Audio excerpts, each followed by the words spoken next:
The CGPSC coach में आपका स्वागत है। छत्तीसगढ़ सहायक प्राध्यापक के साक्षात्कार के ऊपर हम लगातार काम कर रहे हैं, तो इस दिशा में आगे बढ़ाते हैं। तो यहाँ पे जो स्टेज 1 होता है, इंटरव्यू की जब बात होती है, आपका सारा नॉलेज, सारा कंटेंट जो आपके बाद में काम आएगा। सबसे पहले क्या होता है, तो देखिएगा, लास्ट टाइम मैंने मन कर्म वचन की बात की थी, उसी को हम आगे बढ़ाएंगे। तो जब आप सहायक प्राध्यापक के लिए ही नहीं, कहीं पर भी आप जाते हैं, तो साक्षात्कार में सबसे पहला, इसमें आप ऐसा समझिए, इंटरव्यू मतलब कि अंदर झांकना।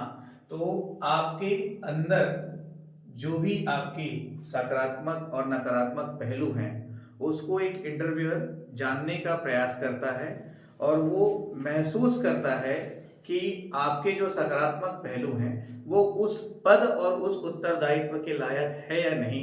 यदि है तो आपको अच्छे नंबर दिए जाते हैं ताकि आपका चयन हो और आप अपने उत्तरदायित्व एवं कर्तव्य का पालन कर सकें। नहीं तो फिर आपको नंबर कम मिलते हैं, जिससे आपके सिलेक्शंस में समस्या आ जाती है। तो यहाँ पे जब अंदर झांकने की बात होती है या फिर इम्प्रेस होने की बात होती है, तो we all are very common human beings. ऐसा नहीं है कि लड़के लड़कियों से इम्प्रेस होते हैं, लड़कियां भी लड़कों से इम्प्रेस होती हैं। तो बिल्कुल यहाँ पे भी वैसा ही है, जेंडर वाला फिनोमिना भी काम करता है कहीं ना कहीं थोड़ा बहुत इंटरव्यू में।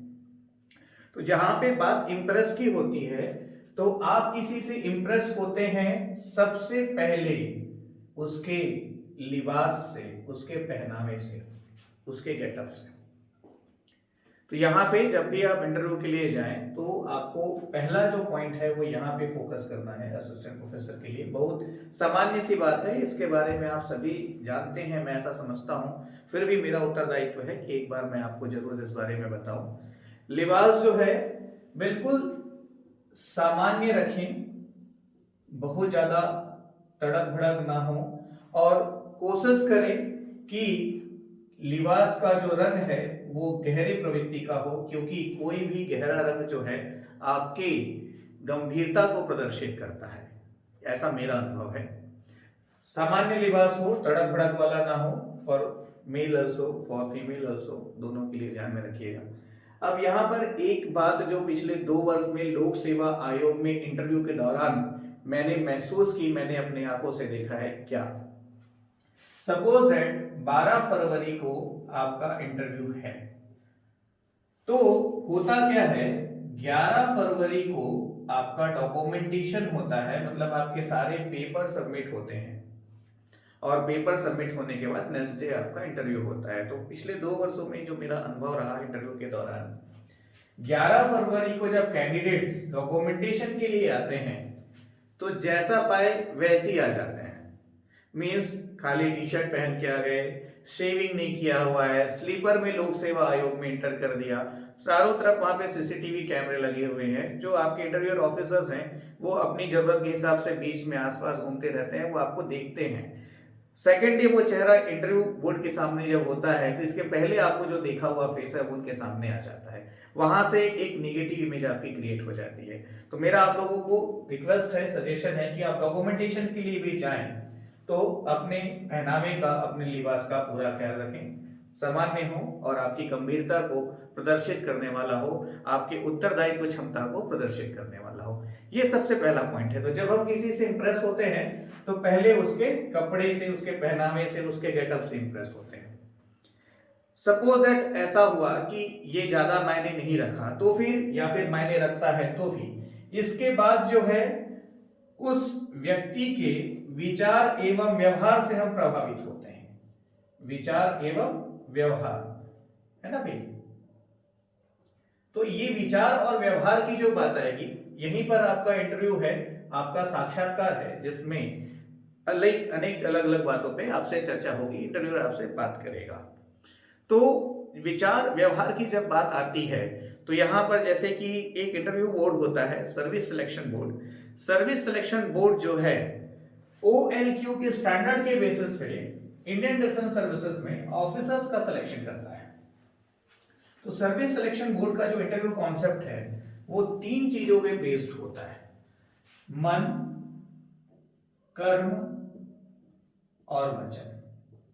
जब कोई कैंडिडेट एक ही बात को इन तीनों माध्यम से प्रस्तुत करता है, कोई भी कैंडिडेट एक ही बात को तीनों माध्यम से जब प्रेजेंट करता है तब ये बात उसकी सिद्ध होती है, मन, कर्म और वचन।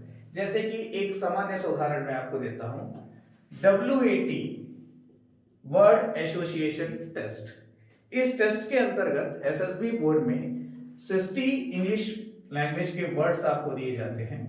हर वर्ड के लिए आपको 10 सेकंड का समय दिया जाता है और इस 10 सेकंड में एक सेंटेंस फॉर्म करना होता है उस वर्ड को यूज करके। तो अब देखिएगा एक कैंडिडेट ने यहां पर क्या किया, there is a word only और इसका एक सेंटेंस फ्रेम किया, I am only child of my family. उसने क्या दिया answer, I am only child of my family. ये बिल्कुल ठीक है। तो देखिए इसका आंसर जो है कहीं से भी गलत नहीं है।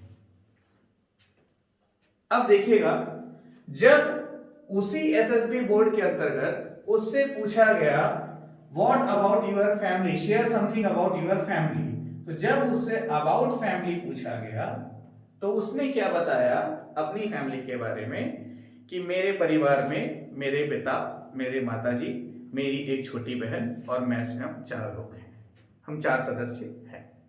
तो देखिएगा क्या हुआ यहाँ पे, मन और कर्म, मन और वचन जो है दोनों क्रॉस हो गया।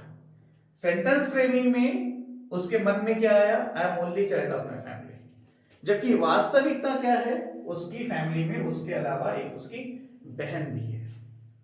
तो यही बात होती है मन, कर्म और वचन में। तो जहां पर बात आ जाती है SSB आप लोग के इंटरव्यू की असिस्टेंट प्रोफेसर में, तो यहां पे देखिएगा कर्म की बात मैं करूं तो ये आपने पहले ही पूरा कर दिया है, क्योंकि संबंधित सब्जेक्ट्स में, विषय में आपने लिखित परीक्षा उत्तीर्ण कर ली है, जिसकी वजह से आज आपका नाम इंटरव्यू बोर्ड में है, आज आप इंटरव्यू में बैठने वाले हैं, है ना भाई। यहां पे अब आपको क्या करना है, सब्जेक्ट्स में जो आपने स्कोर किया है, जिसकी वजह से आपको इंटरव्यू में बुलाया गया है, उसको ही प्रेजेंट करना है अपनी मानसिक स्थिति से भी और अपनी वैचारिक दृष्टिकोण से भी। आ रही बात समझ में, जो विषय में आपने स्कोर किया है वही चीज आपको अपनी मानसिक और अपने वैचारिक दृष्टिकोण से प्रस्तुत करना है। कहने का मतलब ये है कि जैसे यहां पर आपने छत्तीसगढ़ का अध्ययन किया और छत्तीसगढ़ के 50 प्रश्न बनाए, तो यहां पर थोड़ा सा ध्यान दीजिएगा, इसके पहले आपने क्या किया था, सिर्फ 50 क्वेश्चन में से ज्यादा अटेम्प्ट लेने के लिए आपने CG को पढ़ा, ठीक है, और उसमें से जो भी ऑब्जेक्टिव क्वेश्चंस आपके थे वो आपने बना लिए। ये आपने सिर्फ सिलेक्शन के लिए किया। इस बात की कोई गारंटी नहीं है कि आपने छत्तीसगढ़ को स्वीकार किया हो, एक्सेप्ट किया हो। जबकि अब देखिएगा, being a senior candidate, net set qualified, JRF qualified, PhD qualified candidates जो आप लोग हैं, कि हम जब बात करते हैं तो यहां पर बात क्या हो जाती है, आपने छत्तीसगढ़ की 50 प्रश्नों को पढ़ा, पर छत्तीसगढ़ में आपको अपनी सेवाएं देनी है, आपकी नियुक्ति छत्तीसगढ़ के ही विभिन्न जिलों के अंतर्गत होगी, राज्य की सीमा के बाहर आपकी नियुक्ति नहीं होगी। तो क्या आपने इस राज्य को, इस राज्य की कला एवं संस्कृति को, इस राज्य की प्रशासनिक व्यवस्था को, इस राज्य के इतिहास को स्वीकार किया है या नहीं किया है? इस सवाल का उत्तर पाने के लिए इंटरव्यूअर आपसे छत्तीसगढ़ से संबंधित प्रश्न पूछेगा, ठीक है। यही बात सब्जेक्ट पर भी लागू होती है। वैचारिक दृष्टिकोण की जब बात करते हैं तो यहां पर जब वो छत्तीसगढ़ के बारे में आपसे बात करेंगे या फिर छत्तीसगढ़ में मान लो शिक्षा के क्षेत्र में विभिन्न योजनाओं के बारे में आपसे बात करेंगे, तो योजना के बारे में बात करने के साथ साथ आपके अपने व्यूज पूछेंगे, भी आपके विचार क्या है, आपकी सोच कैसी है, आपको क्या लगता है कि छत्तीसगढ़ की शिक्षा व्यवस्था भारत स्तर पर कैसी है। यहां पर कई तरह के प्रश्न बनते हैं। इन प्रश्नों को आपको ही क्रिएट करना है। और कैसे करना है, ये चीजें आपको फ्रेम करनी पड़ेगी कि जब आप किसी प्रश्न का उत्तर देते हैं तो वहां पर कुछ ऐसी चीजों को इंक्लूड करें जिसके बारे में आप अच्छा नॉलेज रखते हो, जिसके बारे में आपका परफेक्शन हो।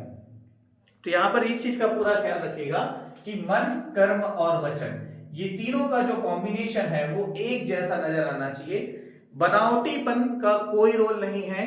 और वहां पर सिर्फ एक सामान्य आत्मविश्वास का खेल है।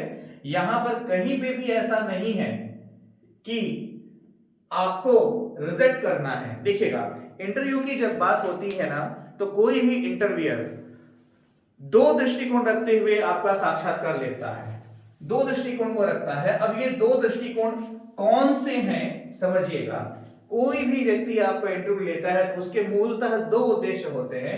पहला उद्देश्य होता है आपको सेलेक्ट करना और दूसरा उद्देश्य होता है आपको रिजेक्ट करना। इसके अलावा कोई तीसरा कारण नहीं होता इंटरव्यू लेने का।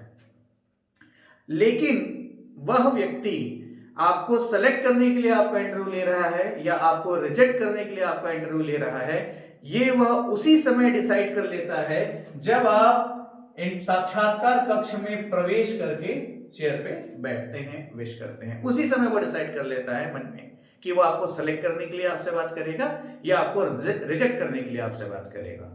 ठीक है भाई, तो इस चीज का पूरा ख्याल रखना है। तो आपका जो फर्स्ट इंप्रेशन है, आपका जो धैर्य है, आपका जो आत्मविश्वास है, यहां पर यही आपकी ताकत है। नॉलेज तो भी आपने पहले ही प्रेजेंट कर दिया है कि आपके पास नॉलेज है, इसीलिए तो आप रिटन क्वालिफाई करके आज इंटरव्यू देने बैठे हैं। लेकिन आपकी स्किल्स कितनी स्ट्रांग है, ये आपके आंसर से, आपकी स्टेप से, आपके बिहेवियर से पता चलेगा वहां पर। तो आत्मविश्वास का खेल है। कहीं पर भी अति उत्साहित होने की आवश्यकता नहीं है। किसी भी तथ्यों को आप यदि जानते हैं तो बिल्कुल जितना और जैसे जानते हैं वैसे ही बताएं। जितना और जैसे जानते हैं वैसे ही बताएं। कम से कम शब्दों में सटीक से सटीक उत्तर देने का प्रयास करें। जबरदस्ती आंसर नहीं भी मालूम तो उसको लेफ्ट, राइट या यू टर्न घुमाने की आवश्यकता नहीं है। नहीं मालूम है तो बिल्कुल सीधे मना कीजिए, माफ कीजिएगा महोदय, इस विषय पर मेरी जानकारी नहीं है या इस विषय पर मुझे बहुत कम जानकारी है, पर मैं आपको आशा दिलाता हूं कि आने वाले समय में मैं अच्छी जानकारी इस विषय पर एकत्रित करूंगा जिससे मुझसे जुड़े लोगों को लाभ हो सके। आ रही बात समझ में? तो एक सामान्य शब्द का जो उत्तर है वही आपने आसानी से स्वीकार कर लिया कि हाँ मुझे नहीं मालूम है, और आपने उम्मीद भी दे दी कि हाँ इसको मैं करके दिखा दूंगा। तो ये आपके सकारात्मक पहलू हो जाते हैं। इसी तरह से आपको आगे बढ़ जाना है। तो ये सामान्य बातें हुई। अब इसी में हम आगे बढ़ेंगे। अपने बारे में आपको कैसे बताना है, और अपने बारे में बताने के साथ साथ यहां पे आप चाहो तो सेलेक्ट हो जाओ, आप चाहो तो रिजेक्ट हो जाओ। ग्रेजुएशन के बाद से, बिफोर ग्रेजुएशन ऑल्सो, एक बहुत सामान्य घटना है मेरे जीवन की जो मैं आपसे साझा करता हूं। नेशनल लेवल कंपटीशन प्रोग्राम के लिए स्टेट से कैंडिडेट्स का सिलेक्शन होना था। तो छत्तीसगढ़ से एक ही कैंडिडेट का सिलेक्शन होना था। तो जो शॉर्ट लिस्ट हुए थे 12 कैंडिडेट, उनमें से मैं भी एक था, और हम 12 में से किसी एक को दिल्ली भेजा जाना था राज्य सरकार की तरफ से। तो इसमें देखिए इंटरव्यू भी था लास्ट में जो फाइनलाइज करता। उस समय इंटरव्यू में इंटरव्यूअर के द्वारा मुझे एक बहुत सामान्य सा प्रश्न पूछा गया, गणेश गुप्ता यदि आपका सिलेक्शन नहीं होगा तो आप क्या करेंगे? मेरा उत्तर बहुत सामान्य था, कोई बात नहीं सर, मैं वापस कॉलेज जाऊंगा और अपनी पढ़ाई करूंगा और अच्छे से अच्छे रिजल्ट लाने का प्रयास करूंगा। मतलब ना मेरे चेहरे में सिकन आई, ना मुझे उत्तर देने में देरी हुई। बाद में पता चला मेरा ही सिलेक्शन हुआ है 12 में से। कहने का मतलब ये है कि परिस्थितियां विपरीत सामने वाला आपके पास रखेगा, पर उन विपरीत परिस्थितियों में आप कितने सामान्य हैं ये मायने रखता है। तो जब भी हम अपने बारे में बताना प्रारंभ करते हैं तो अभी से अपने बारे में बताने की फ्रेमिंग आपको इतनी मजबूत करनी है कि आपका पूरा इंटरव्यू आपके बारे में ही सिमट जाए, सब्जेक्ट तक आने की नौबत ही ना आए। ऐसा संभव है, एक बार नहीं 1000 बार संभव है। और आज तक मैंने जितने भी इंटरव्यू दिए, एक भी इंटरव्यू से मैं रिजेक्ट नहीं हुआ हूं, हर बार मैं सिलेक्ट हुआ हूं। ये मेरा व्यक्तिगत अनुभव है। और उसका एकमात्र कारण ये था कि अपने बारे में, क्योंकि 99% कोई भी इंटरव्यू जब स्टार्ट होता है तो पहला क्वेश्चन यही होता है कि आप अपने बारे में बताएं। तो जब आप अपने बारे में बताते हैं तो वहां से आपको पूरी फ्रेमिंग कर लेनी है। तो अब सवाल ये पैदा होता है कि सर हम अपने बारे में क्या बताएं और कैसे बताएं। आगे बढ़ेंगे अभी इसके ऊपर।